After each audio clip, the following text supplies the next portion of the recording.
there is a kind of quiet that doesn't ask anything of you. Avery Callum found it on a Tuesday evening in early October when her car rolled off the main road and down a lane so narrow the hedgerows brushed both mirrors at once. She had driven 6 hours from the city, her shoulders still carrying the particular tension of someone who had not truly stopped in years. The kind that settles deep into muscle and pretends to be a permanent resident. But when the lane curved and the cottage appeared, small and stone grey, and tucked between 2 ancient oaks with the last amber light caught in their leaves, something in her chest let go. Just slightly. The way a door sighs when it finally, gently closes. Her Aunt Marisol had left her the property. Avery hadn't visited in almost a decade, and the news of her aunt's passing had arrived in a formal letter from a solicitor, which somehow made the grief feel stranger, held at arm's length, like something she wasn't sure how to reach for. There had been no time to process it. There had barely been time to arrange the week off work. She had simply packed a bag, printed the directions, and driven south toward Hallow's Fen, toward a woman's life left quietly behind. The key was under a terracotta flower pot on the front step, exactly where Marisol had written it would be, in a letter mailed 3 years ago that Avery had kept in her kitchen drawer beneath takeout menus and forgotten receipts.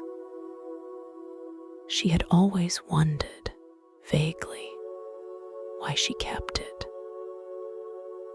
Now, standing on the front step with the key warm in her hand, she thought she understood. Inside, the cottage smelled of dried lavender and old wood, and something faintly sweet, she couldn't name, beeswax perhaps, or the memory of autumn fruit left in a bowl. The main room was small and low-ceilinged, with a fireplace that looked well-loved and a reading chair angled toward it, as though someone had just stepped away for a moment. A knitted blanket lay folded over the arm of the chair in shades of cream and soft grey. Avery touched it, and it was softer than she expected, the kind of soft that comes from many years of washing and use and being held, not from newness. She stood in the middle of the room for a long moment and simply listened. Outside, something moved through the garden, wind, she thought, or a bird settling, and she heard the faint tapping of what sounded like water shifting against stone. She moved to the window at the back of the cottage and looked out into the deepening evening. The garden was extraordinary. Even in the dim blue-gray light, she could see that it was larger than the modest cottage suggested. A stone pathway curved away from the back door and wound between raised herb beds and low plantings, and what appeared to be a structure near the far end glass-roofed and glowing softly from within with some warm amber light. And beyond all of it, just visible at the garden's edge, lay the lake, still and dark as a mirror placed flat on the earth. It held the reflection of the first few stars appearing above. Hallow's fen took its name from that lake. Marisol had written about it once in a postcard Avery still remembered.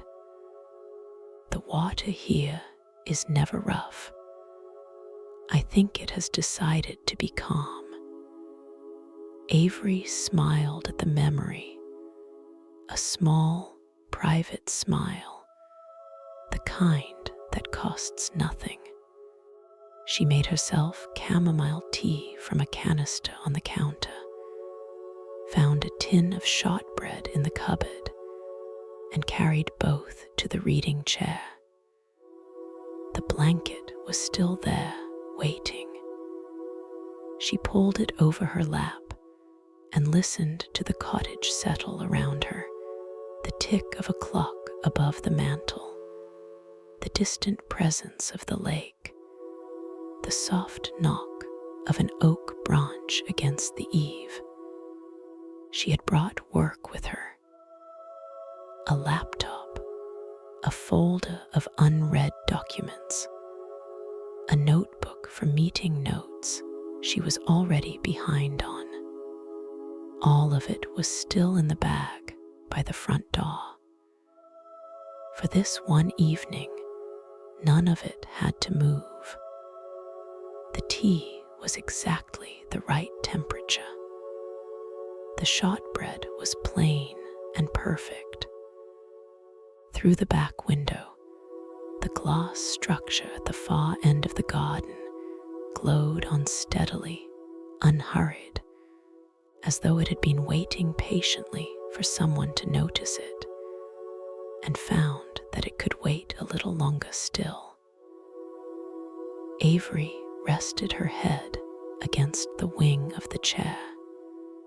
She thought she would close her eyes for only a moment. Outside, the lake held its perfect stillness, and the oaks barely moved. And somewhere in the garden, the soft tapping of water against stone continued its small and patient rhythm, as it had for years before she arrived, and would for years after, whether or not anyone was listening. She stayed like that for a long time. She woke in the chair at some point well past midnight. The fire burned down to a low red glow, and for 3 entire seconds, she had no idea where she was. Then the lake remembered itself to her, its stillness, its reflected stars, its quiet wait at the edge of the garden, and the cottage settled back around her like a coat slipped over familiar shoulders. She uncurled her legs from beneath her, straightened slowly, and listened to her spine make its small complaints about sleeping in chairs. Complaints she received with unusual patience, because the rest of her felt genuinely and surprisingly rested. She didn't look at her phone. She made a deliberate choice not to. Instead, she crossed to the kitchen and ran the tap until the water was cold and clear, and drank a full glass standing at the sink, looking out at the dark garden through the window above the basin. The glass-roofed structure at the far end was dark now, or nearly. She thought she could see the faintest trace of warmth from within, the way embers hold their last heat. An outdoor lantern somewhere along the path gave just enough light to catch the edges of the stone pavers, curving away into the dark. She thought in the morning. She would go out in the morning. Upstairs were 2 bedrooms, both small. The first held a narrow iron bed with a thick white duvet and a pillow that smelled of cedar from the cedar sachet Marisol must have kept in the wardrobe beside it. Avery changed into the soft clothes she'd packed, folded her rode, crumpled ones onto the chair in the corner, and pulled back the duvet. The sheets were cold, the way sheets are when no one has slept beneath them recently, but they warmed quickly. She lay on her back and stared at the ceiling. There were no city sounds here, no traffic, no voices, no hum of building systems she'd grown so used to she'd stopped hearing until now. Instead, the silence was layered. There was the faint sigh of wind in the oaks, and the small creak of the house itself, and somewhere below the threshold of sound, the presence of the lake. She thought about Marisol, not with sadness exactly, or not only with sadness. She thought about the last time she had seen her aunt, a summer visit years ago, when Avery had driven down for a single afternoon and left before dinner because she'd had calls to make, things to prepare for the following week. Marisol had stood at the garden gate and waved her off, and Avery remembered noticing, even then, how completely unhurried she looked, how entirely somewhere she was. That quality had always seemed slightly foreign to Avery, admirable in theory, impossible in practice. But lying in Marisol's bed now, in Marisol's cottage, with Marisol's lake breathing quietly beyond the window, she wondered if it was a thing you could learn, if it was something the place itself might teach you if you stayed long enough to listen. She pulled the duvet up to her chin. The pillow was the perfect depth, soft at the edges and firm at the center, and the weight of the duvet over her was the weight of something considered and chosen rather than just sufficient. Everything in this house, she was beginning to understand, had been chosen. Nothing was here by accident. Above the bedroom window, the curtains were a pale linen that the wind moved only slightly, though she had left the window cracked. The air that came through was cold and clean, and carried the very faint mineral smell of still water, the specific scent of a lake that never roughened. She thought about the shortbread. She thought about the blanket on the chair. She thought about the postcard in a drawer at home. I think it has decided to be calm. And she thought about what it might mean to decide something like that, to choose it as a way of being rather than hope for it as an occasional mood. The clock on the mantel downstairs ticked on. The oaks moved. The lake was still. She did not make any lists. She did not rehearse tomorrow's tasks or yesterday's conversations or the long, careful armor of plans she usually laid out before sleep. She only lay there in the cold, then warm sheets, in the cedar-scented room, and let the house do what it seemed to do naturally. It held her, quietly, without asking anything back. Her breathing slowed on its own, the way breathing does when there is nothing to brace against, gradual and unconscious, deepening by small degrees until she couldn't have said where waking ended. She was simply there, and then she was elsewhere, somewhere below the surface of the evening, somewhere as still as the water at the garden's edge. The curtains moved once more in the cold night air, and then settled and did not move again. Morning arrived softly in Hallow's fen,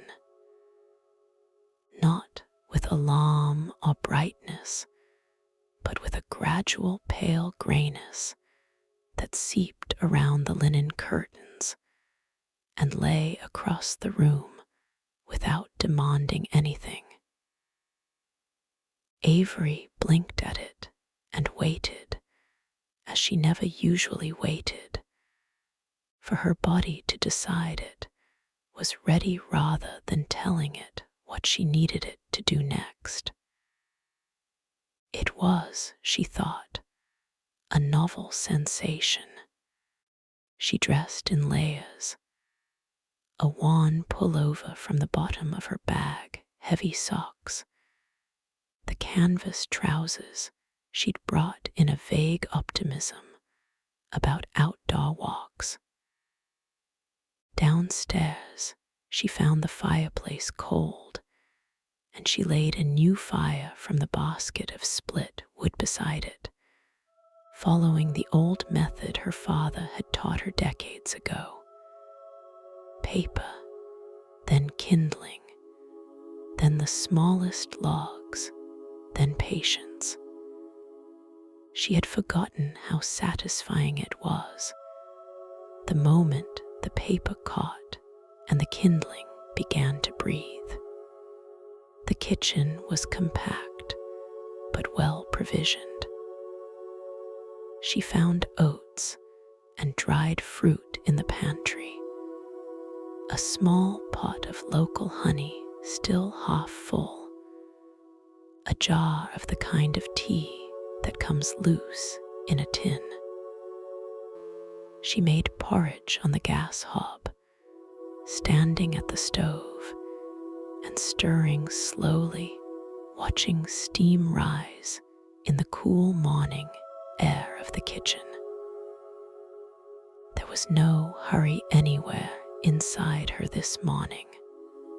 She noticed the absence of it almost with curiosity, turning it over in her mind the way you might examine an unusual stone found on a path.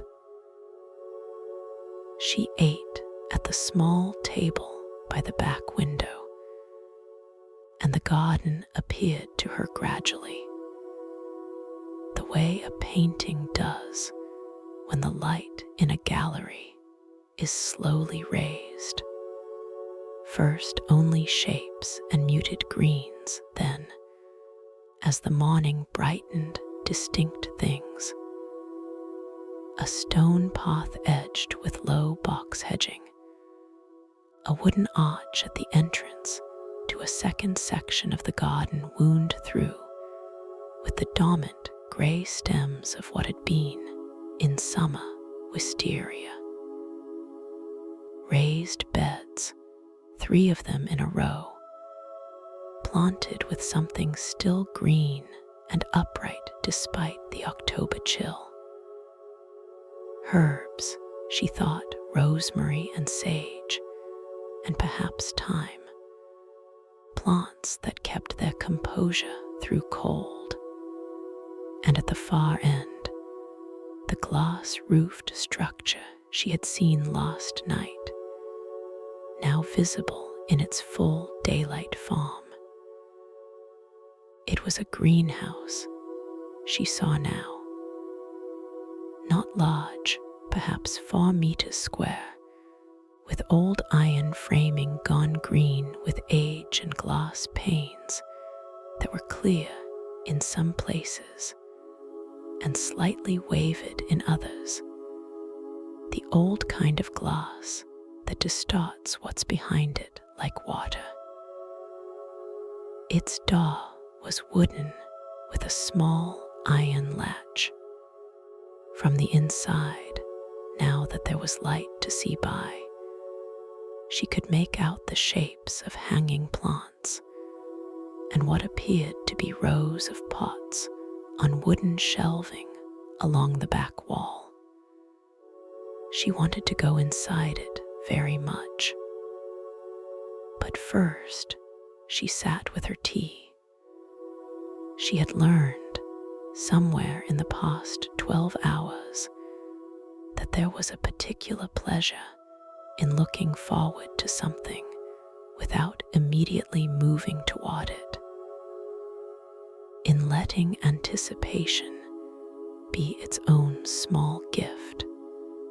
She could not have said where she'd learned this, only that the cottage seemed to be teaching her its own vocabulary, and she was finding, to her surprise, that she understood it.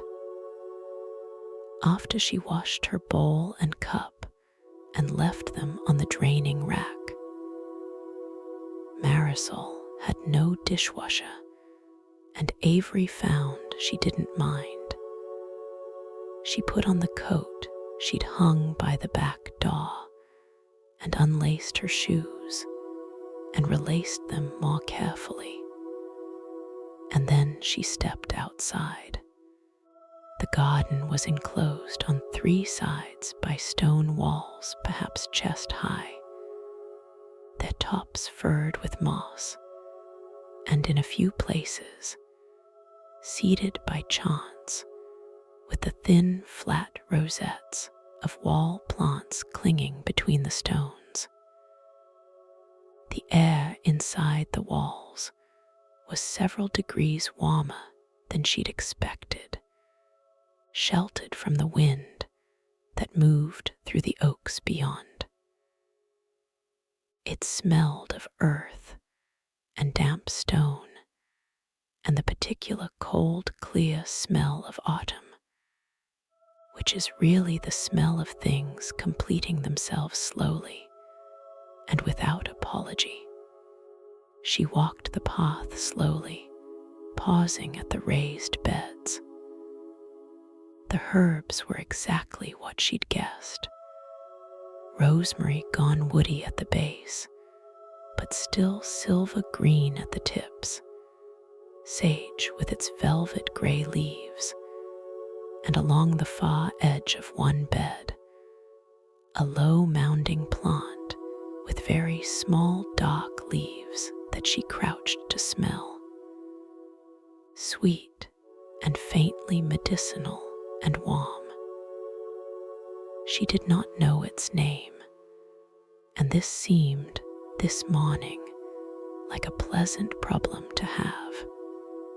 At the center of the garden, a stone bird bath sat on a short pedestal. It was full of rainwater, and the surface of the water was as still as the lake beyond the wall. She looked into it, and the gray sky looked back up at her. She thought, I have not looked at myself this unhurried in years. or perhaps ever. Then she walked on toward the greenhouse and put her hand on the iron latch, and the door swung open quietly, as if it had been expecting her. The greenhouse held a world entirely its own. Warmth met her the moment she stepped inside, gentle, humid warmth, the kind produced not by any machine, but by the accumulated breath of growing things. The glass panes above her were slightly fogged at the edges, and through them the grey October sky looked softer, as if watercolored rather than painted in the hard lines of actual cloud. Beneath her feet, the floor was old brick, laid in a herringbone pattern worn smooth at the center, where Marisol must have walked most often. And on either side of this worn path stood wooden shelving units from floor to hip height, filled with terracotta pots of all sizes. There were orchids. That was the first thing she registered fully. 3 or 4 of them on the lowest shelf, most with blooms still open, pale blush and cream, and one the color of rain on dry stone, a color Avery couldn't have named, but would have recognized anywhere. They held themselves with the particular quiet elegance that orchids have, as if blooming is something they do thoughtfully rather than urgently. Beyond the orchids were ferns in hanging clay pots, trailing long, delicate fronds into the warm air, and behind those, packed more densely along the back wall, were dozens of small plants she couldn't identify by sight alone. Some with thick, waxy leaves, some with narrow silver ones, some barely more than a rosette of pale green pressed flat to the soil. A few had small labels, handwritten in a script Avery recognized immediately as Marisol's, looping and careful, each letter given its own space on the narrow wooden stick. She leaned close to read one, Moon Campion, sown autumn 2019, for patience. Avery straightened slowly, something moving in her chest. For patience. She walked the length of the shelves, reading the small labels as she went. Not all of them had notes beyond the plant's name, but several did in Marisol's careful hand.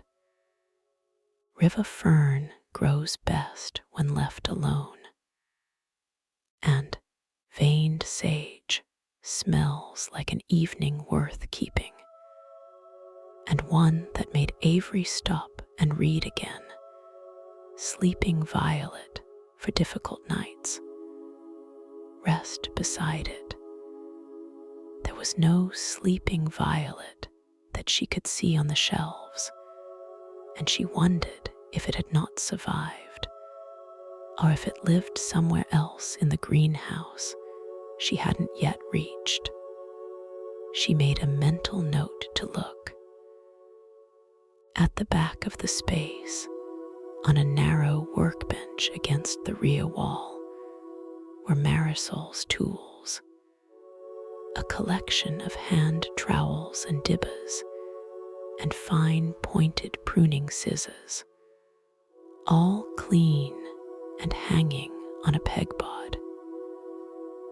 Beside them, a stack of small terracotta pots in various sizes, and beside those, a jar of pencils and plant markers, a pair of cotton gloves wands soft with use, and a ceramic mug holding a single dried stem of something Avery could not identify, its tiny seed heads intact, kept there, she felt certain, for no reason other than the fact that someone had found it beautiful.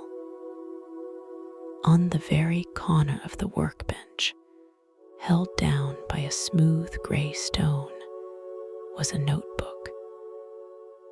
Dark green, soft covered, the kind sold in post offices and village shops. Marisol's name was written on the front in her own hand, just the name, first and last, the way you might write on something you wanted anyone who found it to know belonged to you. Avery did not open it, not yet. She only placed her hand on its cover for a moment and felt the slight give of the pages and the cool smoothness of the stone holding it down. Outside, beyond the greenhouse glass, the garden lay still in its October quiet. The bird bath reflected a slow shift of cloud. From somewhere over the wall she heard, for the first time, the sound of the lake, not a lapping exactly, more a suggestion of movement, as if the water were adjusting itself incrementally toward something. The sound was barely there, and yet it filled the greenhouse completely, passing through the old glass the way certain sounds do when a space is quiet enough to receive them. She stood in the warmth among the orchids and the ferns and Marisol's patient, labeled plants, and she felt something she had nearly forgotten, the particular sensation of having nowhere else to be, not as an absence of obligation, but as a genuine fullness, a cup held steady rather than tilted toward the next thing. She decided she would come back in the afternoon and read the notebook then. She would give herself the morning to just move through the greenhouse without agenda, touching the leaves gently if they seemed to want touching, smelling the ones that offered themselves to smell, and learning the shape of the place before she tried to understand its meaning. This seemed, standing there with the fog softening the glass above her and the orchids breathing beside her, like exactly the right way to proceed. She spent the morning learning the greenhouse by feel. She did not rush it. She began at the left-hand shelf and worked her way to the right in a slow circuit, pausing as long as she needed to at each plant, the way you might move through a gallery, not to see everything, but to spend real time with the things that asked for it. Some of the plants she recognized from her own past. A spider plant trailing its white-edged runners over the edge of a pot. A small aloe pale green at the tips. These she acknowledged warmly. The way you greet an old acquaintance in an unfamiliar city. Others were entirely new to her, and these she simply looked at, taking in their forms without attempting to name or categorize them. There was something restoring about this, the act of noticing without needing to know. She had spent so many years in work that required precise naming and categorizing of things, that encountering something she could only perceive without defining felt like a small liberation. Toward mid-morning, a thin winter sun appeared behind the greenhouse glass, and the whole interior lightened, warming from amber to something closer to gold. The ferns caught the light along their fronds and held it there in thin, glowing lines. The orchids acquired new depth. Even the bare terracotta of the empty pots on the lower shelves seemed to glow faintly from within. That particular reddish warmth that is one of the most quietly pleasant colors Avery had ever noticed, though she had rarely had occasion to notice it before. She was examining a small succulent with leaves like flat gray-green teardrops when she heard the sound of the garden gate. A wooden latch lifted and then settled back into place, and then footsteps on the stone path, unhurried footsteps, slow and regular, with the particular rhythm of someone who moves through a place they know well. She went to the greenhouse door and looked out. An elderly man was standing in the garden, holding a cloth bag in one hand and looking around with the appreciative and proprietary air of someone checking on something they care for. He was perhaps 75, with white hair cropped close and a face that had the comfortable, weathered quality of someone who has spent a great deal of their life outdoors and found it agreeable. He wore a heavy waxed jacket and rubber boots, and he did not, when he noticed Avery in the greenhouse doorway, appear startled at all. "You must be Avery," he said.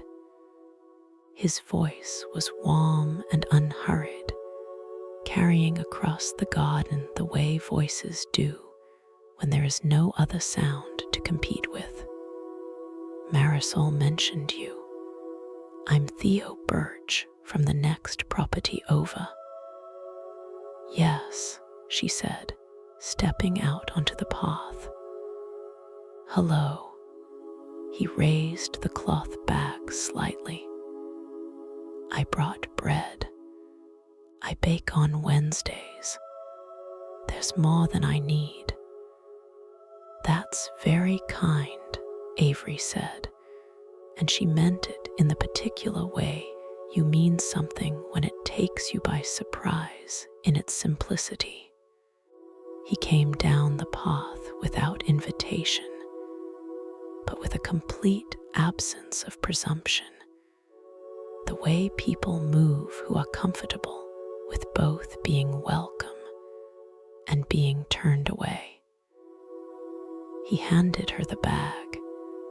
Inside, she could feel the weight and warmth of a loaf, and then stood with his hands in his pockets, and looked around the garden the way she had that morning, with attention. She was a good keeper of this place, he said, not with sadness exactly, more with the careful honesty of someone who believes in saying true things. I can see that, Avery said. He nodded at the greenhouse. Did she take you in there yet?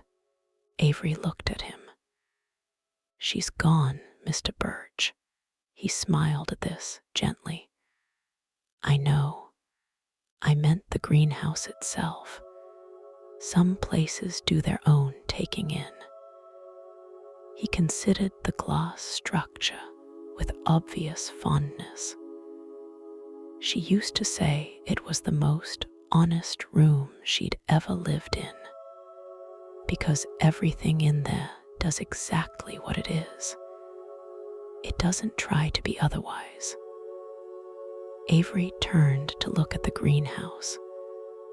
Through its old fogged glass, the orchids were just visible as blush-colored shapes. I was in there most of the morning, she said. Good, he said simply, as if this was the most natural thing she could have done, and he was only glad to confirm it. He didn't ask what she'd done there, or how she'd found it, or whether she was planning to change anything. He only stood a moment longer, looking at the garden, and then said he'd leave her to it, and walked back up the path the way he'd come, his boots quiet on the worn stone, and let himself out through the gate. Avery stood holding the warm bread and watched him go.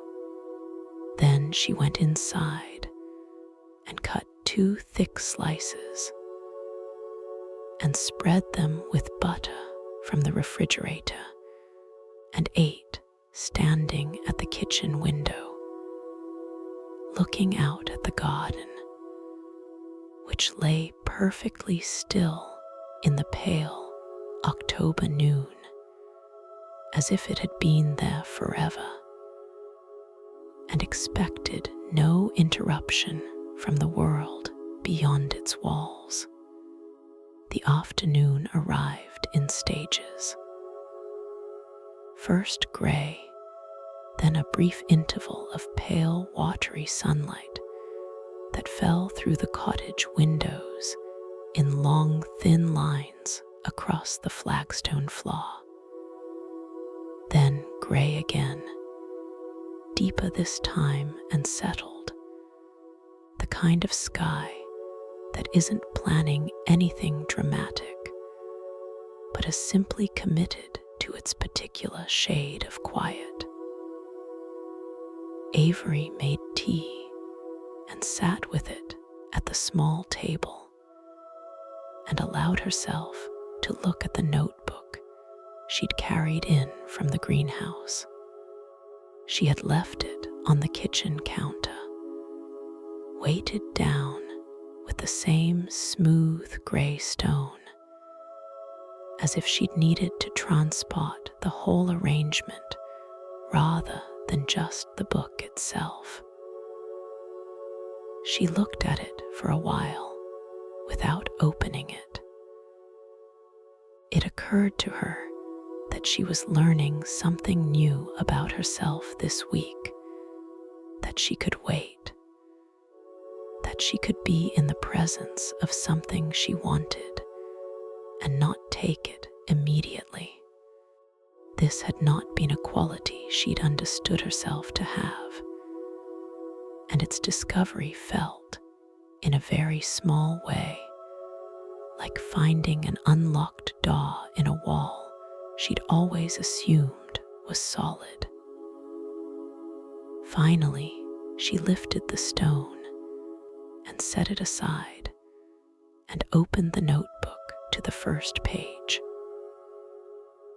Marisol's handwriting filled it entirely, from the first line to the margins, written with a fine point pen in ink the color of very old moss.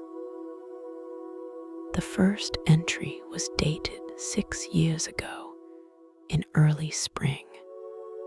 I have decided this year to write down what I notice, not what I think, or what I plan, or what I feel I ought to have understood by now. Only what I actually notice. I suspect the list will be shorter than I'd like at first, but the point is to begin. Avery set down her cup. She read on. The entries were not daily. Some were separated by weeks, others by only 2 or 3 days. They were brief, most of them a paragraph, sometimes 2, and they were made up almost entirely of observations. The quality of light on the greenhouse glass at 6 in the morning, the first orchid bloom of a particular year, the sound the lake made in December when the temperature dropped and the surface tension changed, the way Theo's bread, brought on Wednesday mornings, had a different crust depending on the weather when he baked it, the smell of the wisteria arch in May, which Marisol described in one entry as the smell of something that has been patiently arriving. Nothing in the entries was significant in the way that things are usually required to be significant.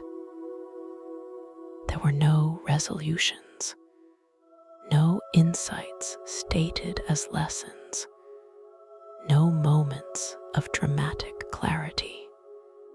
There was only the ongoing practice of paying attention to the specific and the small, written down in the evening in a warm greenhouse by a woman who had decided, apparently, that this was the most important work she could do.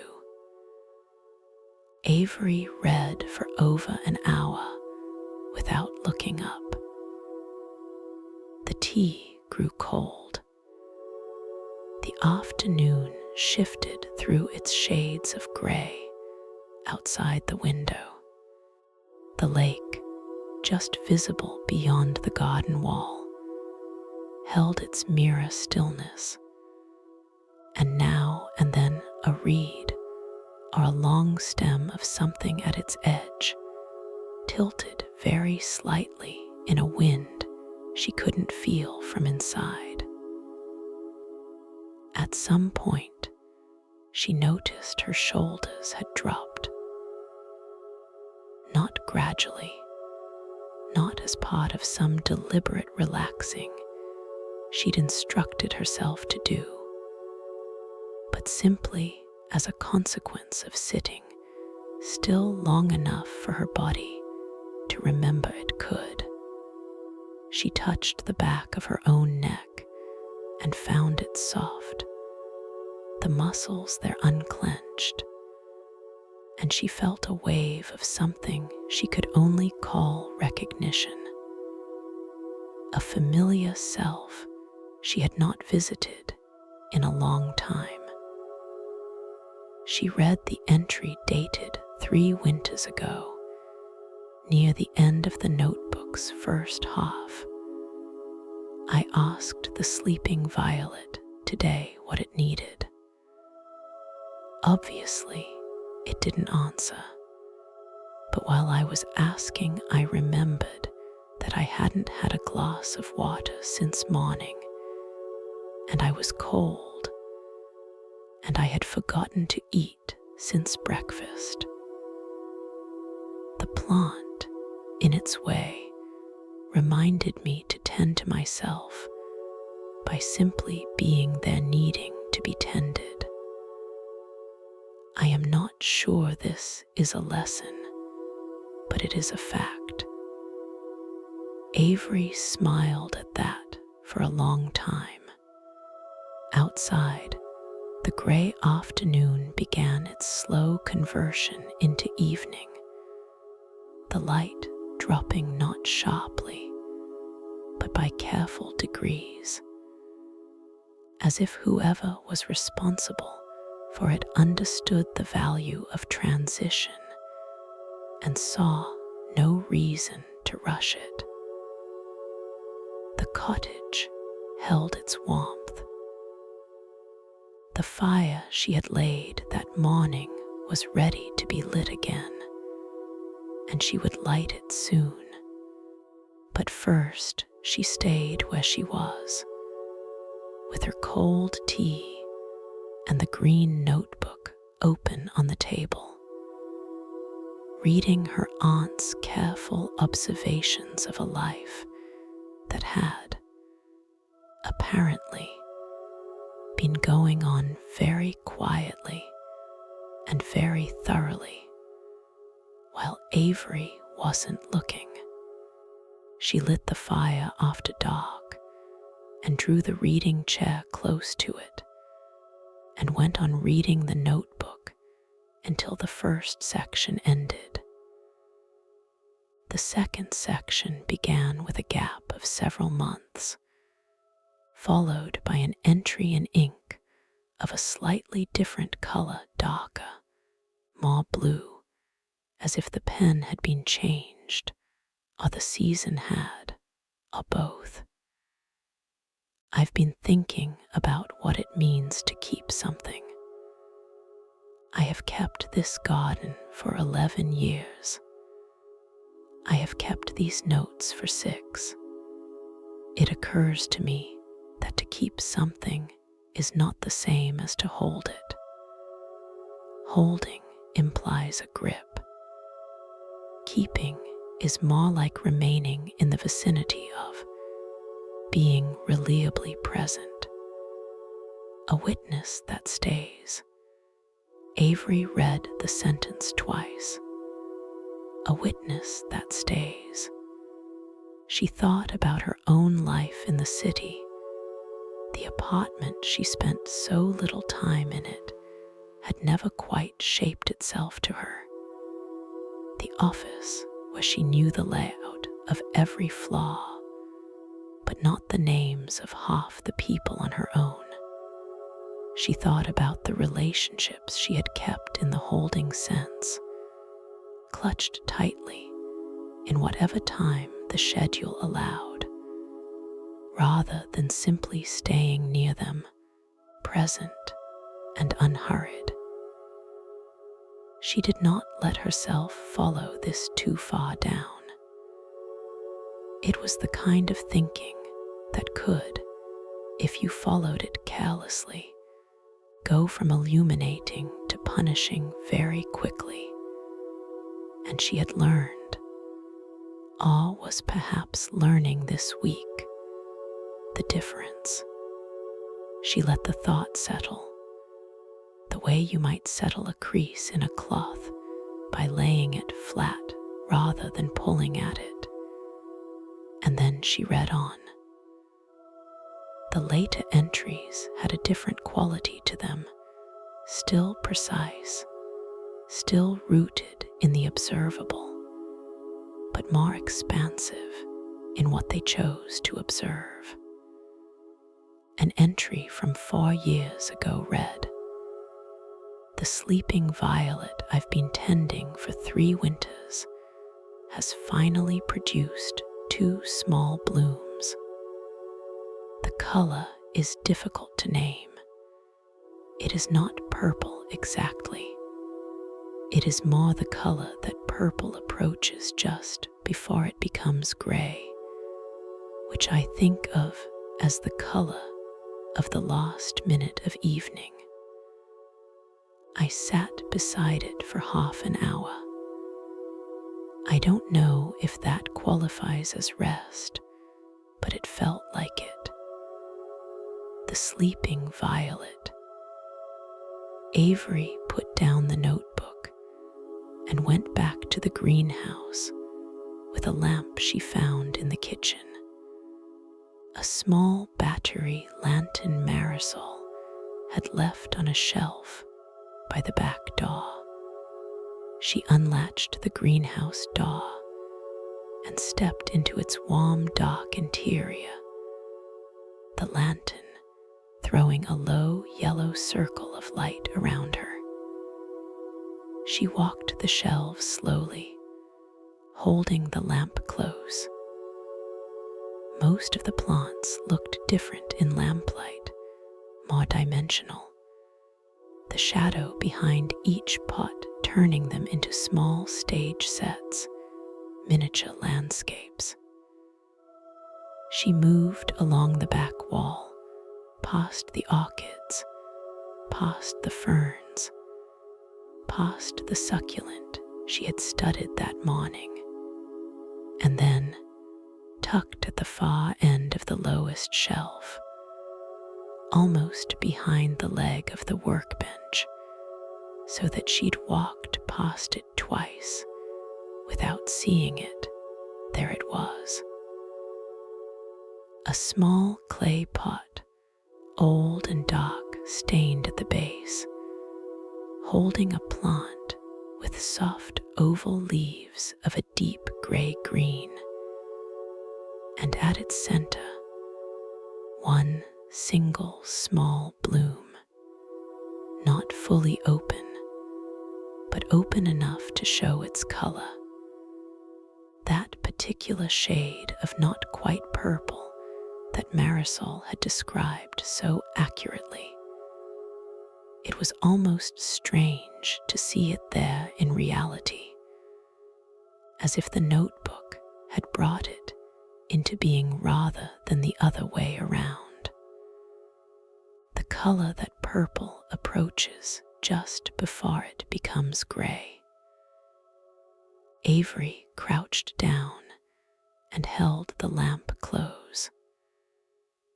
The bloom was barely larger than her thumbnail. The petals were soft and slightly translucent at the edges, and the plant's leaves around it had a velvet texture she could see even without touching. She read the label, Marisol's handwriting, on a small stick pressed into the soil. Sleeping violet for difficult nights. Rest beside it. She stayed there for a while, crouched on the brick floor with the lantern warm in her hand, looking at the small bloom in its shadow. Outside the greenhouse, the night was fully dark now, and the lake lay somewhere beyond the garden wall in its old patient stillness. The cold that had settled over Hallow's fen passed softly around the greenhouse without entering it, finding the glass sealed against it everywhere. The plant was so small and so specifically itself, and it had bloomed in the dark without anyone asking it to. Avery went back inside, put the kettle on, and carried a kitchen chair into the conservatory of the inner porch. A narrow glass-walled room she hadn't properly noticed before, connecting the kitchen to the back door, and sat with her tea and looked back through the garden toward the greenhouse, which glowed again now from her lantern inside it, soft and amber in the dark. She stayed there until the tea was gone and the night was deep and the cottage was perfectly still around her.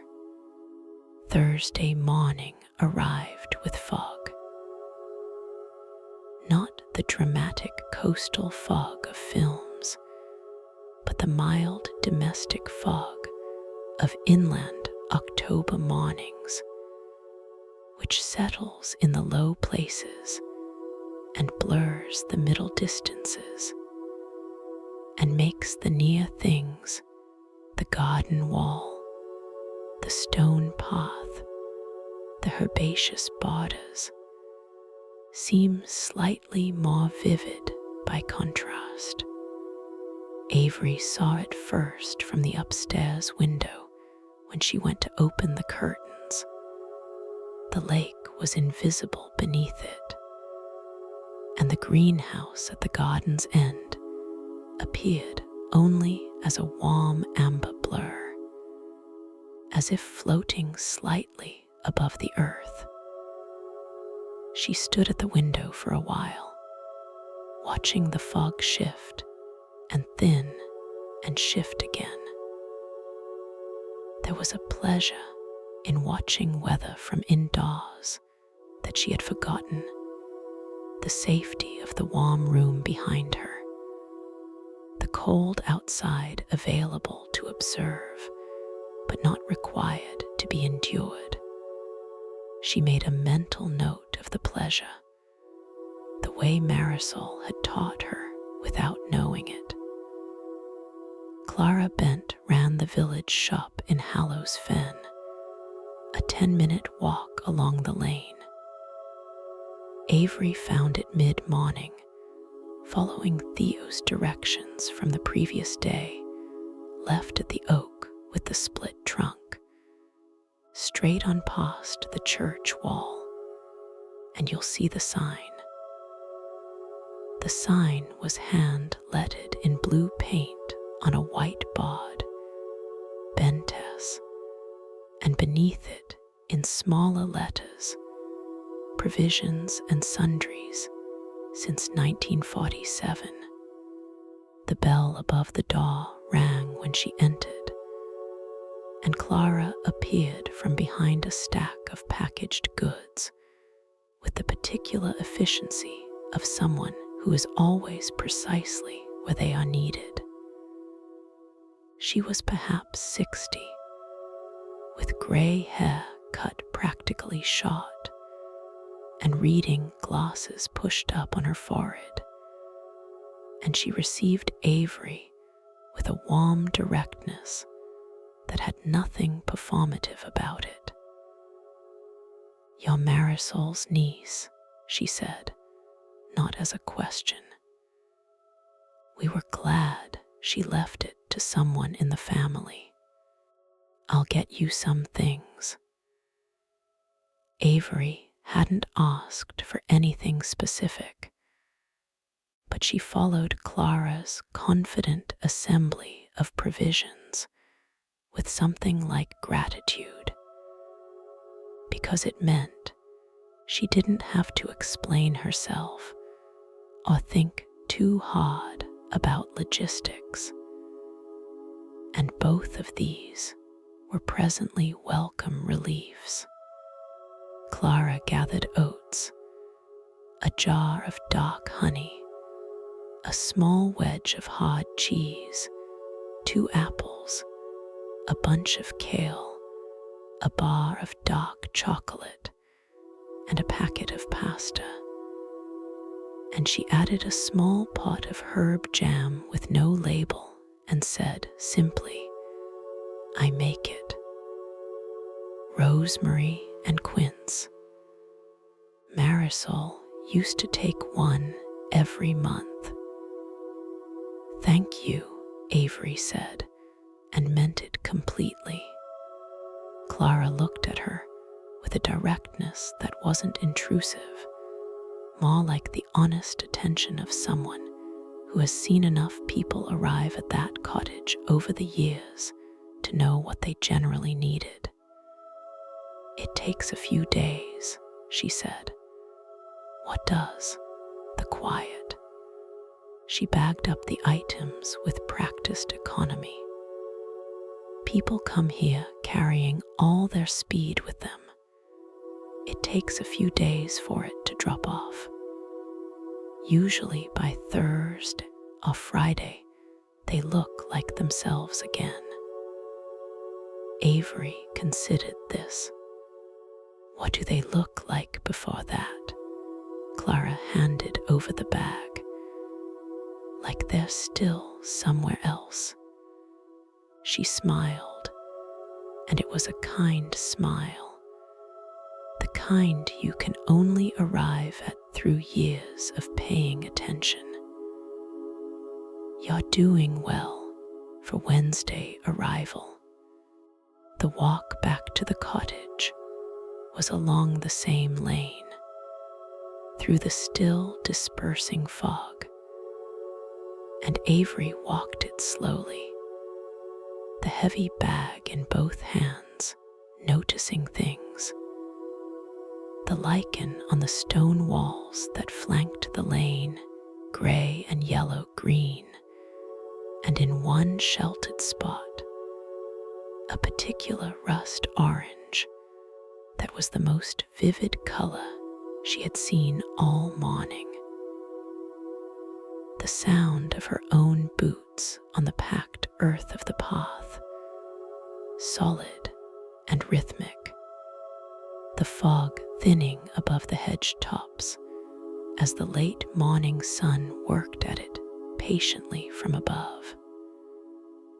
She turned in at the gate and set the bag on the kitchen counter and put the rosemary and quince jam in the refrigerator and stood for a moment with her hand on the cool glass of the refrigerator door, looking out the kitchen window at the garden, which was sharper now as the fog lifted, its stone path and herb beds and glass greenhouse all present and specific and real, like they're still somewhere else, Clara had said.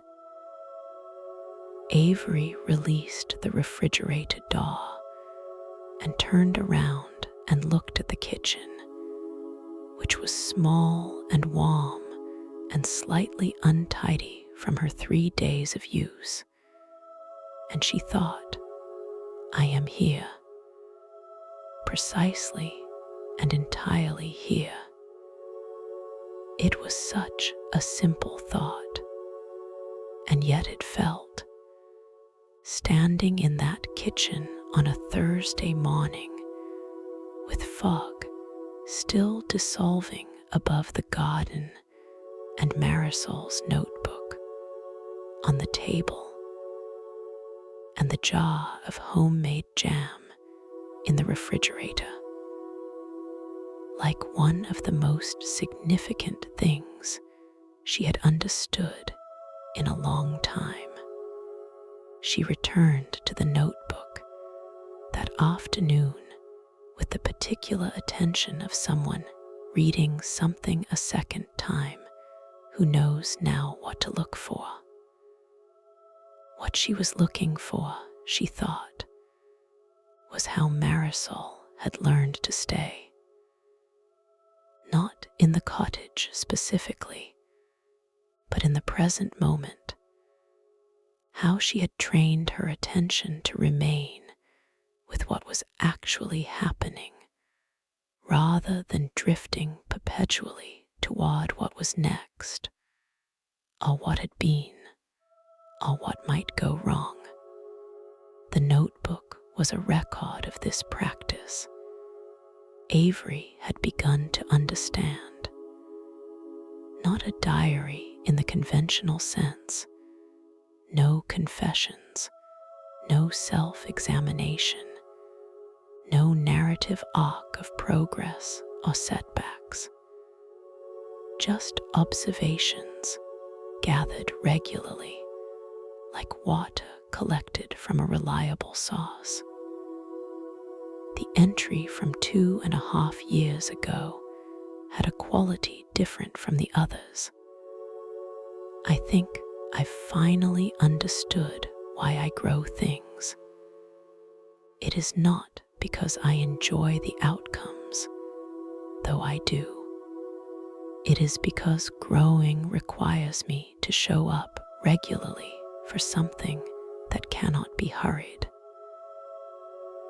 The sleeping violet doesn't care about my schedule. The orchid doesn't adjust its pace for mine. And so I must adjust mine for theirs, which is the only sensible direction for the adjustment to go. Avery folded the top corner of the page carefully, with the small guilt of someone who knows you shouldn't fold pages in a book that isn't yours, but does it anyway because the alternative, not mocking it, seems worse, and read on. Later in the afternoon, when the light through the back window had gone low and golden, and the cottage was warm from the fire she'd kept fed all day, she heard the gate again. She expected Theo, but when she looked up, it was only a crow, very large and unhurried, that had settled on top of the garden wall and was surveying the raised beds with professional interest. It turned its head once to look at the greenhouse, once to look at the back door of the cottage, and then turned away and flew off over the wall in the direction of the lake with the deliberate wing beat of something that is somewhere more important to be. Avery watched it go and then returned to the notebook. Near the final third of it, Marisol had begun pressing small things between the pages. A single dried fern frond, still faintly green. A fragment of envelope paper on which someone, Theo's handwriting, Avery suspected, had written only the words Wednesday's loaf, extra proving time for the cold. A small square of paper cut from a seed catalogue with a picture of a flower Avery didn't recognize, ringed in pencil with no annotation. These inclusions changed the notebook's texture. It became, in the second half, not just a record of observation, but a collection of things found and kept, of small gifts received and filed where they would not be lost. Avery turned each page with more care, moving slowly so as not to disturb what rested between them. The second to last entry was from 8 months ago, which meant Marisol had written it in the last few months of her life, though there was no indication she had known this. The handwriting was the same steady, unhurried, the letters each given their space. I noticed today that the wisteria arch has added a new stem this spring, growing up and to the right of the existing frame in a direction that will take it somewhere unprovided for. I've put a loose tie on it to give it something to move toward, but I will not determine where it ends up. There is something I trust in the direction things choose for themselves. Avery sat with that for a long time. The fire settled in the grate with a soft shifting of logs, sending a brief pulse of additional warmth into the room. The clock on the mantel measured its way through the quiet. Beyond the back window, the garden was losing itself to early evening, the greenhouse at the far end beginning its amber glow as the last daylight faded, though she had not gone out to light any lantern in it. The small grow lights she'd found on a timer came on automatically at 5, sending their soft warmth through the old glass. The final entry was dated 6 weeks before Marisol's death, though of course there was no way to know it was the last. It read simply, "It will frost tonight, I think. I've moved the sleeping violet to the warmest corner. Good night, garden." Avery closed the notebook. She held it in both hands for a moment, the way you might hold something you are about to put down knowing you will pick it up again, wanting to acknowledge the weight of it before you let it go. Then she placed it on the table beside the gray stone and went to make supper. And the fire burned on in the grate, and the greenhouse glowed at the end of the garden, and the lake lay beyond the wall in its ancient quietness, receiving the dark the way it received everything, without complaint, without drama, with perfect and abiding stillness. Friday morning, she woke before the sky had quite decided on its color. She lay still and listened. The oaks outside were just audible, a slow sound, barely more than a sigh. And from somewhere further away came the first low call of a wood pigeon, exploratory, as if checking whether morning had properly arrived.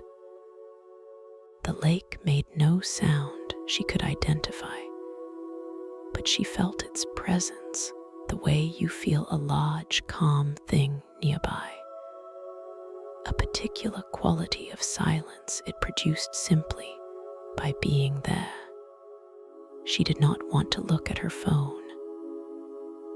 This was the 4th morning in a row she had made this choice, and it was getting easier rather than harder, which surprised her. She had expected the withdrawal to be more difficult, the pull of messages, the anxiety of not knowing what had arrived in her absence. But there was something about the cottage's own rhythms, its clocks and fires and weather and the slowly varying light that had provided a substitute system of time. She always knew approximately what hour it was. She just didn't need the minute. She made a proper breakfast. Eggs scrambled with the kale from Clara's shop, toast from Theo's bread, sliced thin and laid on the grate's edge to catch the heat, a method her grandmother had used, which she had not thought of in 30 years, and which produced, it turned out, exactly the kind of toast she had always liked best. She ate at the back window table and watched a pair of small birds.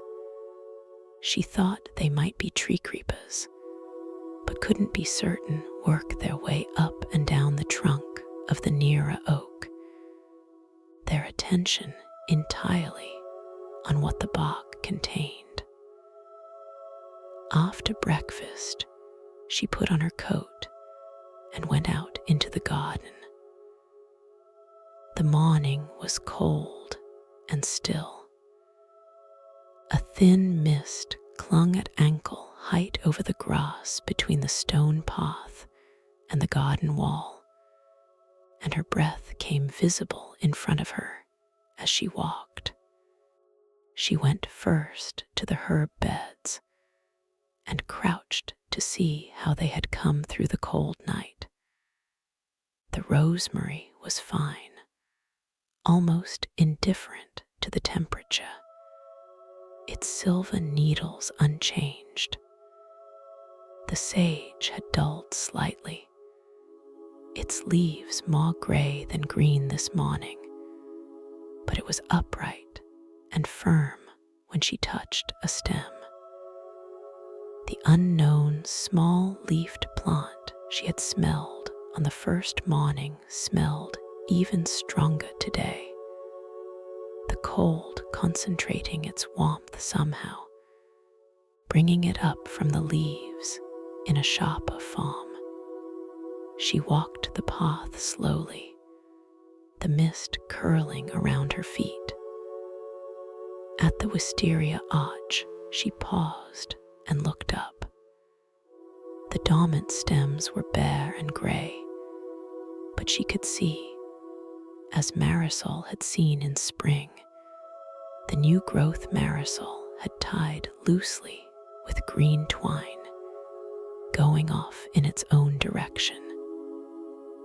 It had found the top corner of the arch and looped there, a single curling tendril still intact through winter, holding its chosen direction. There is something I trust in the direction things choose for themselves. She went through the arch into the further section of the garden she hadn't properly explored yet. Here the plantings were less formal, lower to the ground, more spread out, and at the far end, right against the back wall, there was a wooden bench, weathered and silvered with age, with a cushion on it that had been brought inside for the winter, but whose impression was still faintly visible in the grain of the seat.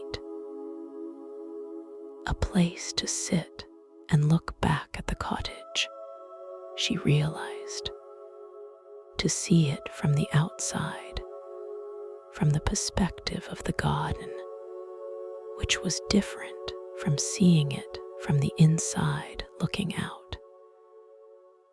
She sat on the cold bench without the cushion and looked back at the cottage. From here, she could see its full face, the two upstairs windows like half-open eyes, the downstairs window where the reading chair was, a corner of the chimney with its thin ribbon of smoke from the banked fire, and between her and the cottage, the whole garden, the herb beds, the bird bath, the wisteria arch, the greenhouse with its soft glow beginning to warm as the grow lights prepared for daylight, the stone paths winding through it, all like a system of thought. She sat there for a long time, cold on the bench, very still, watching the mist lift gradually from the grass as the morning warmed, and she thought, this is what it looked like from outside. This is what it would have looked like from here, with Marisol in the cottage, with the fire going, with the bread arriving on Wednesdays, and the jam made in the kitchen, and the notebook filling page by page in the greenhouse warmth. It had looked like this, quiet and held and sufficient. She was not sure why this made her eyes sting, but she allowed it, sitting alone on the cold bench in the morning. And then the feeling passed the way feelings do when you don't argue with them. And she went back inside to tend the fire and add more logs and make another cup of tea. And the garden went about its slow and particular morning behind her. On Friday afternoon, she found the second notebook. It was in the small drawer beneath the workbench in the greenhouse, tucked beneath a folded piece of muslin cloth and a collection of seed packets, some of which were labeled in Marisol's hand, and some of which were commercial packets from gardening companies, their bright graphics at odds with the quiet greenhouse interior. She noticed the drawer only because she was crouching to check the moisture level of the lowest shelf pots, pressing a finger into soil the way she'd learned from the first notebook. The soil should feel cool, but not cold, damp, but not dense. And the drawer was slightly open. This notebook was older. The cover was brown rather than green, and its edges had softened and paled with age and handling. Inside, the handwriting was slightly younger looking, the same hand, but with less of the settled, considered quality the later notebook had. The entries in this one were longer and more often addressed a version of Marisol herself rather than simply recording observations. The first entry was dated 18 years ago. I've been here 3 weeks, and I'm not sure I've made the right choice. The garden is a wreck. The cottage needs more than I can easily afford right now. Theo from next door came over with soup, which I ate standing at the counter because I didn't know him well enough yet to sit down. And after he left, I sat at the window for a long time looking at the lake. The water was so still I thought at first I was imagining it.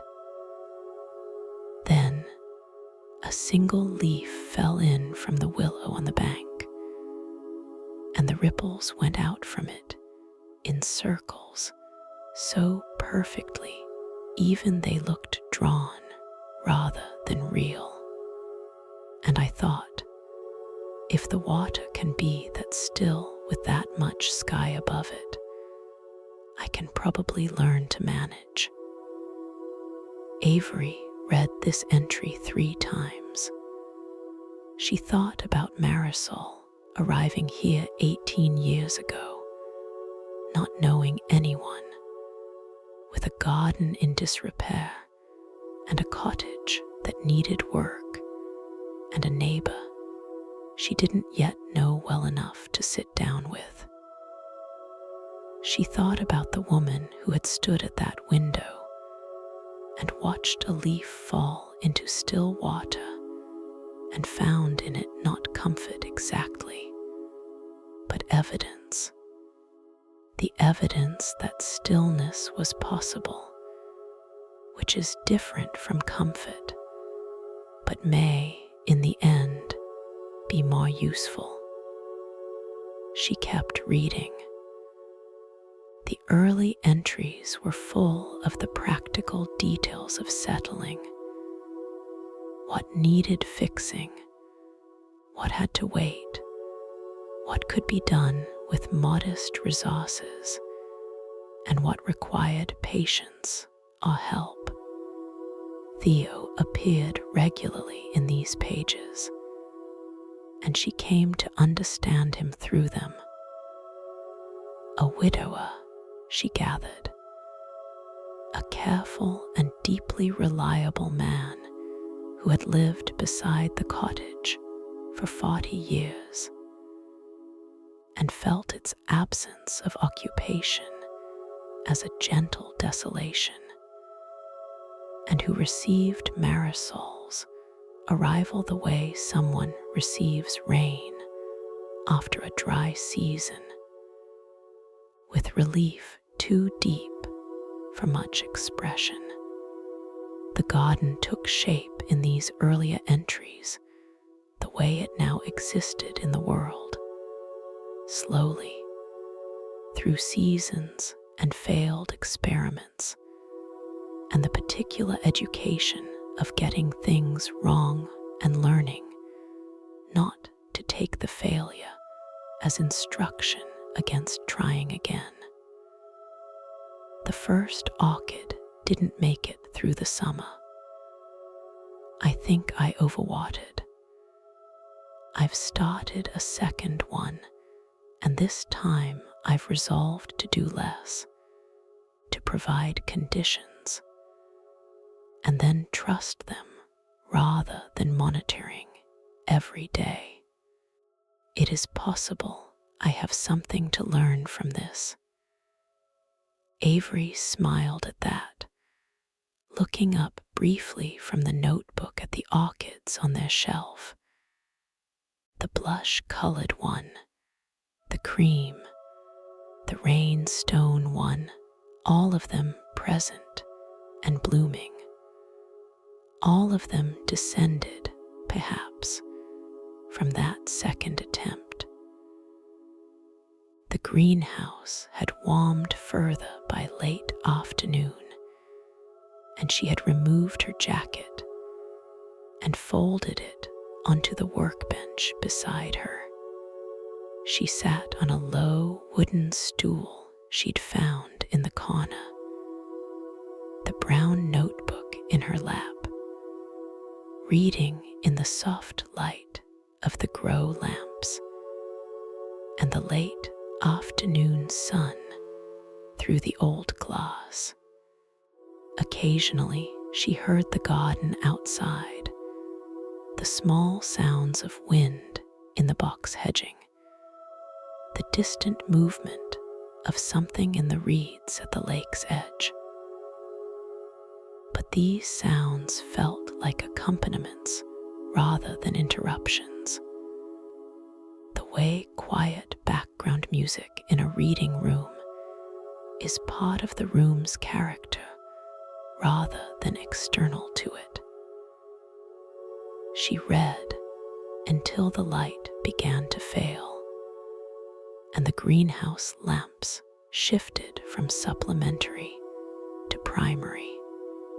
Then she tucked the brown notebook carefully beside the green one, which she'd brought out to the greenhouse that morning, and stood and stretched and walked the shelves once more, checking the soil of the lower pots the way she'd been doing now for 2 days, as if this were already a habit she had always had. The sleeping violet was still blooming.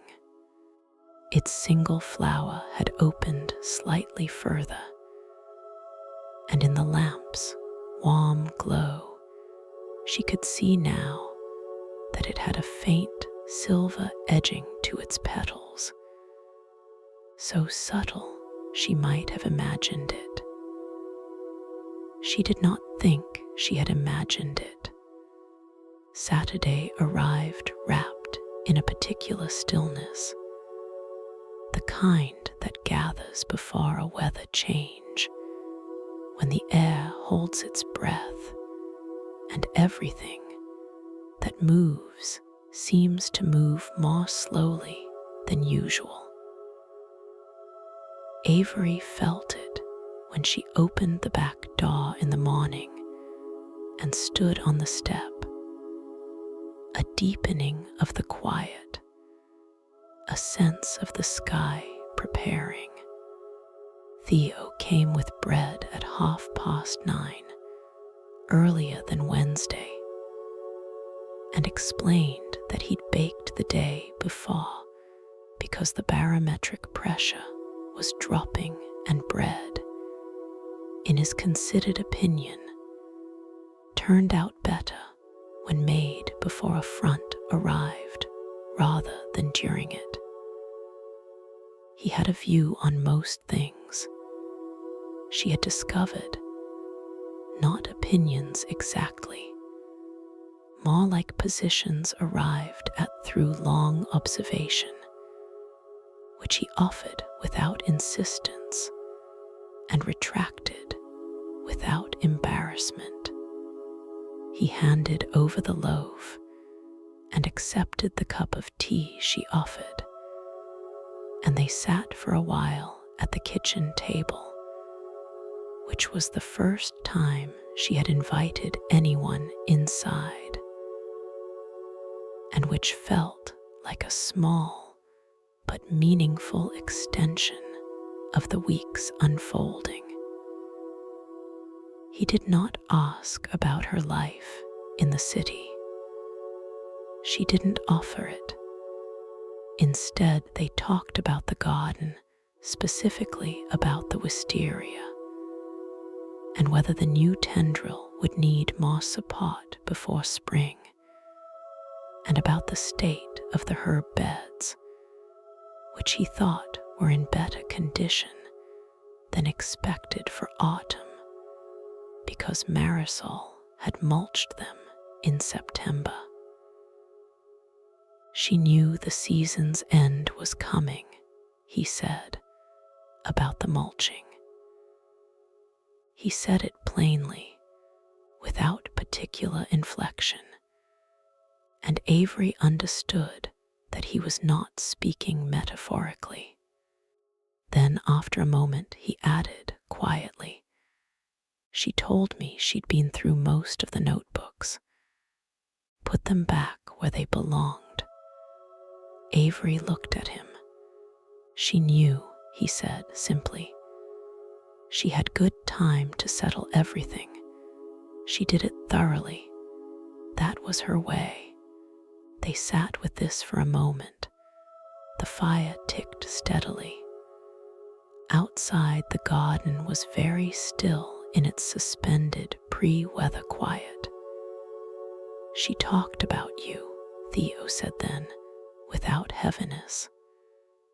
"More recently, she said she hoped you'd come." Avery looked at the table. The smooth gray stone from the greenhouse sat there, the one she'd used to weigh down the first notebook, and she'd kept it on the table since as a kind of anchor. She picked it up and held it in her hand. "I wish I'd come sooner," she said. "Yes," he said. "Not she would have understood, or don't be too hard on yourself, only yes. The honest acknowledgement of a true thing, which is its own form of kindness." She held the stone and thought about Marisol. Somewhere in this kitchen on an afternoon some years ago, deciding to write the letter and address it and stamp it and send it. The letter that ended up in the kitchen drawer in the city, beneath the menus and receipts. And how even then, sent into an uncertain future, Marisol had trusted that it would find its reader when the reader was ready. After Theo left, she spent the rest of the morning in the greenhouse with the notebooks not reading, just keeping them company. She sat on the low stool and let her hands rest in her lap and watched the light change through the glass as the clouds thickened toward their promised front. The orchids were very still. The ferns moved occasionally in some barely felt circulation of warm air from the radiator strip Marisol had installed along the north wall, the only electric element in the greenhouse and the most practical concession to the orchid's needs. Around noon, the first rain came. Not heavily, a thin, persistent rain, the kind that doesn't announce itself dramatically, but simply arrives and intends to stay. It moved across the greenhouse glass in shifting curtains and beaded on the panes and ran in thin tracks down to the sill. Inside, the warmth intensified slightly, the way enclosed warmth always does when rain begins outside, as if the boundary between inside and out becomes more meaningful and therefore more felt. She stayed in the greenhouse through the rain. She listened to it on the glass, and it was the most complex sound she'd heard all week. 1,000 individual small contacts, each one its own tiny note, combining into something that was both random and continuous, both unpredictable and deeply consistent. She had nothing she needed to do. She did nothing. The rain continued. The plants grew by increments too small to see. Sunday morning, the rain had gone and left the garden washed and precise. Every surface held what light there was with heightened clarity. The stone path dark with moisture, the herbs bright, the greenhouse glass run clean. Even the air was different, rinsed, she thought. The particular freshness of things after sustained rain, when the world smells of its own mineral and vegetable self, undiluted. She had slept deeply, better than she had slept in what felt like years, though she understood it was only 1 week. She'd woken in the gray early light with the unusual sensation of having come up from very far below, from some depth of rest she had not visited in a long time. She'd lain still and allowed herself to stay in it before rising, an unhurried surfacing. After breakfast, she found, in the small cupboard beside the fireplace, a collection of things Marisol had gathered, not tools or provisions, but objects of a particular kind. Smooth stones and dried seed heads and small pieces of driftwood, a folded piece of birch bark with its papery curling layers, a fragment of blue glass wand round by long water contact. She took these to the table and arranged them slowly, not decoratively, but exploratorily, placing each one where it seemed to want to be, moving them occasionally, making no decisions about what it should look like or mean. She was doing what Marisol had done. She understood this as she did it. She spent an hour with the objects and then left them arranged on the table and went to the greenhouse, and for the first time did something rather than observing. She repotted a small plant she'd noticed earlier in the week, whose roots were beginning to push out the drainage hole at the bottom of its pot. A clear sign, even to her inexperienced eyes, that it needed more room. She found a pot one size larger in the collection on the lower shelf, found the bag of potting mix under the workbench, and worked slowly and carefully, following the instinct she trusted now that had come from the week's immersion. She pressed the plant into its new soil and firmed it gently with both thumbs.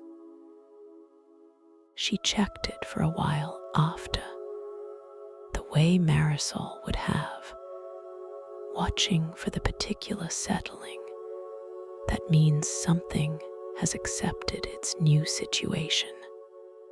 It sat perfectly upright in its larger pot, which was exactly where she placed it on the shelf, and she felt a satisfaction that was clean and unambiguous, the satisfaction of a thing done well with care. She wanted to write something. She had been feeling this gather for 2 or 3 days without acknowledging it. The desire to put words somewhere outside herself, not for any particular purpose, only to fix some of what the week had been giving her into a form she could return to.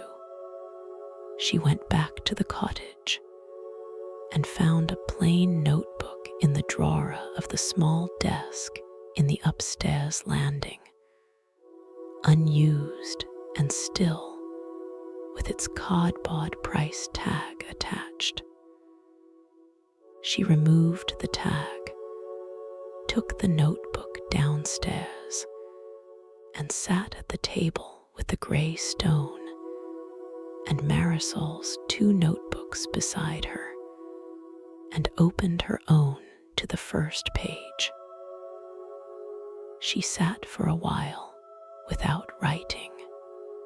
She was not sure at first what kind of entry this would be, whether she would write about herself or about the garden or about Marisol, or whether she would simply try to do what Marisol had done and record what she noticed.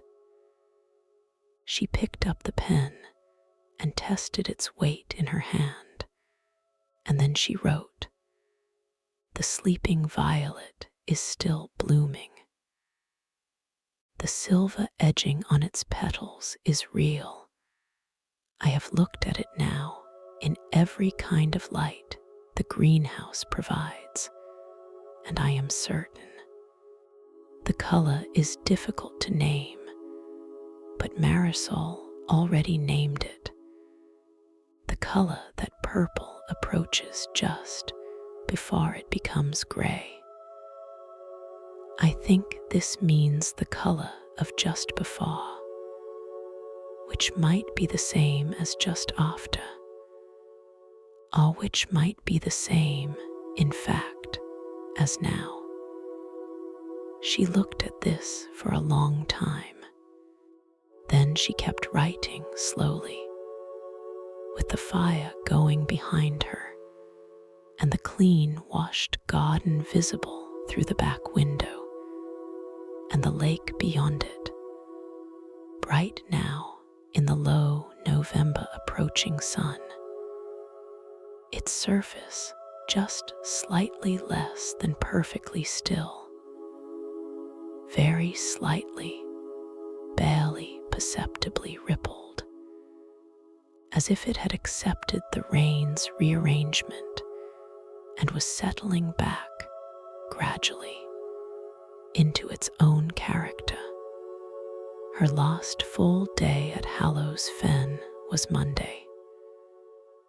She woke early and stayed in bed a while, looking at the ceiling, doing the particular accounting that is not financial or logistical but personal, an inventory taken quietly of what a week has done to a person. She thought she was different, not dramatically different, not in any way that would be visible to someone who hadn't known her before, but different in the way that something is different when it has been put down and picked up again with more care. The same thing, but held more thoughtfully.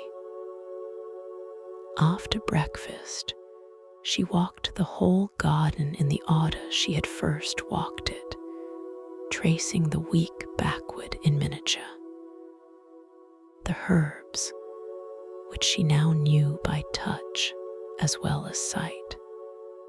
The bird bath, which had been rained full and whose surface was currently perfectly still.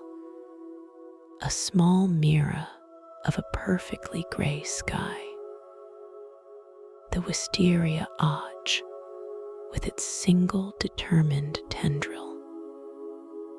The bench at the far end, from which the cottage looked exactly as it had last Friday, small and warm and sufficient.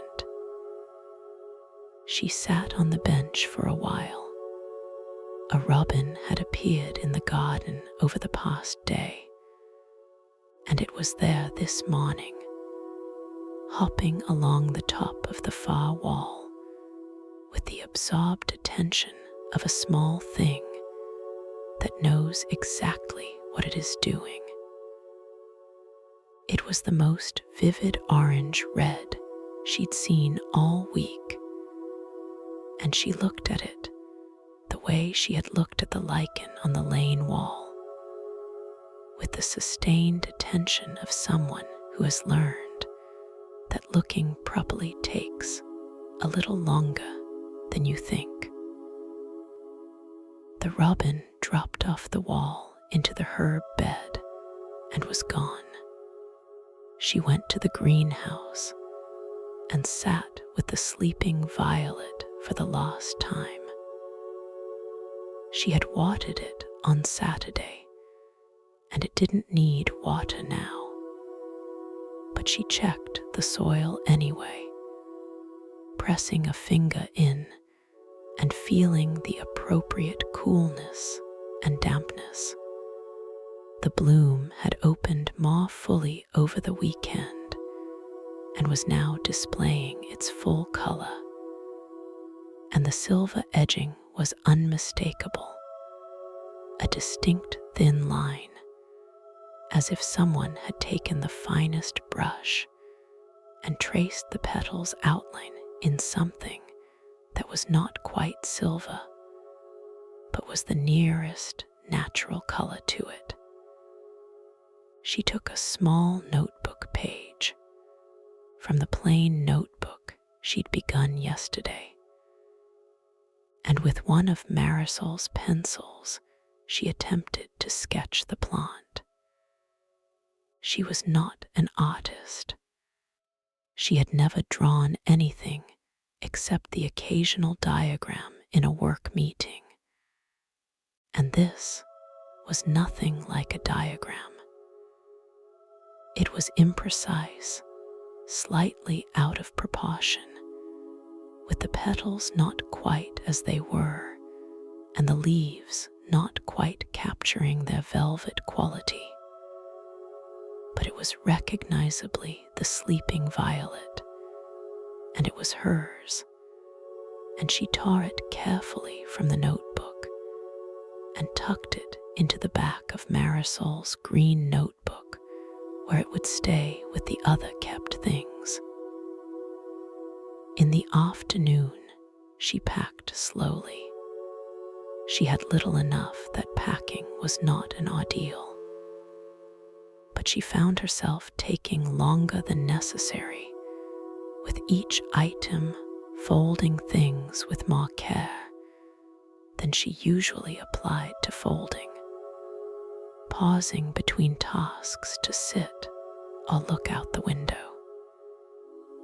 She was extending the time, she knew, not by pretending she could stay, but by being completely present in the leaving. Theo came in the evening, as if he'd known without being told. He brought soup this time instead of bread, a thick vegetable soup in a lidded pot, still hot. He said she should have it for supper before driving, and again if she stayed somewhere on the way back. She set it on the hob, and they stood in the kitchen, and she told him she would come back. She said it the way you say things when you know they are true. She'd have liked to hear that, he said. I know. He looked at her with the honest, clear assessment she had come to trust in him. You look like yourself, he said. She thought of Clara's observation from Thursday morning, like they're still somewhere else, and its implied opposite, what it looks like when you have finally arrived. I think I might be, she said. After he left, she ate the soup slowly at the table with the gray stone beside her plate, and looked out at the garden, which was just losing its last light, the greenhouse beginning its amber glow as the automatic lamps came on. She had turned the wisteria tendril very slightly before she'd come in, angling it a fraction toward the top of the arch, not determining where it would go, but giving it something near to move toward. A loose tie in green twine, the way Marisol had. She ate all the soup and washed the pot and left it on the draining rack. She sat one last time in the reading chair with the blanket and the cold tea and the clock ticking above the mantel. In the morning, she would drive north and return to her life, which was the same life, but which would be, she thought, approached differently. She did not know exactly how. She suspected she was not meant to plan it. She did not leave in the morning. She woke and lay still and felt the week around her like a warm room.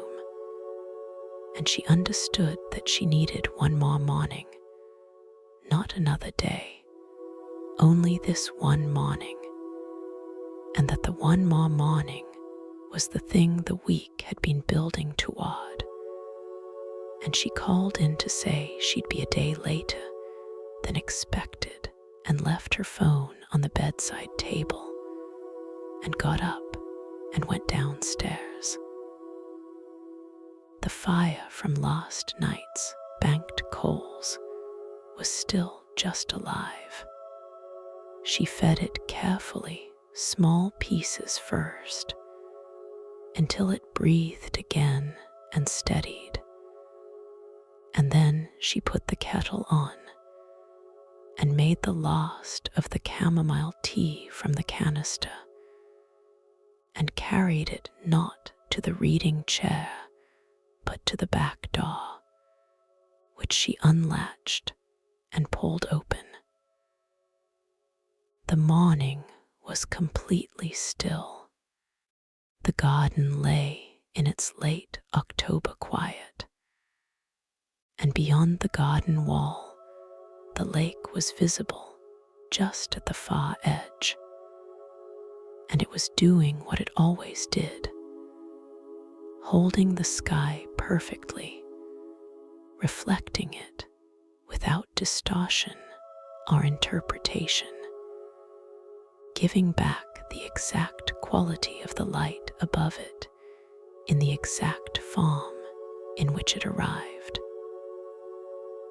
She stood in the doorway for a long time with her tea, not going out into the cold, only standing at the threshold. The greenhouse at the garden's end was dark. She had turned the timer off the previous night, thinking she was leaving. And so the garden was all the one color of early morning, gray and green, and the particular silver, white of the stone path still holding damp from the weekend's rain. She thought about nothing in particular. Her mind moved slowly and without urgency through the week, the key beneath the pot, the blanket on the chair, the shortbread tin, the first glimpse of the greenhouse in the dark, the smell of the warm interior on that first morning, the orchids in their quiet bloom, Marisol's small handwritten labels, for patience, for difficult nights, Theo at the garden gate with his bread, Clara at the counter with her honest attention, the crow on the wall, the tree creepers on the oak, the sleeping violet opening by increments in the lantern light, the notebooks filled page by page with the practice of noticing, the soup on the hob, the wisteria tendril in its self-chosen direction. All of it arranged itself without effort, the way things arrange themselves when you have spent enough time with them, not performing an arrangement, but simply letting them settle. She set her cup on the step and went out into the garden without her coat, accepting the cold for the few minutes she needed. She walked to the greenhouse and opened it and stepped inside and stood in the warm, dark interior. And she did not turn on any light. She stood in the dark and let her eyes adjust. And gradually, the orchids became visible as pale shapes, and the ferns became audible as a very faint movement. And at the far end of the lowest shelf, the sleeping violet was a small and barely seen presence. She knelt down beside it in the dark. She didn't say anything. She only stayed there a moment, close to the small plant in the warm dark. And then she stood and went back out into the cold morning and walked to the end of the garden to the bench and sat and looked back at the cottage. It was very small and very present, with its smoke beginning again from the freshly caught fire and its two upstairs windows reflecting the morning sky.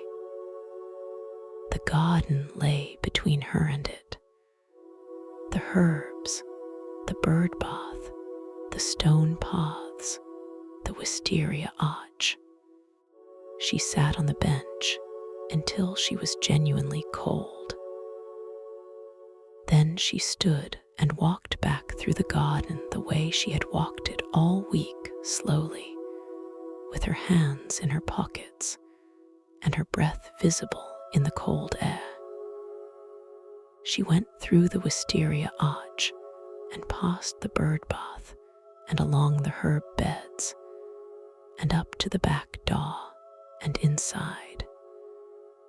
She made more tea. She sat in the reading chair with the blanket over her lap and looked at the fire, which was burning well now, steady and unhurried. The clock above the mantel kept its pace.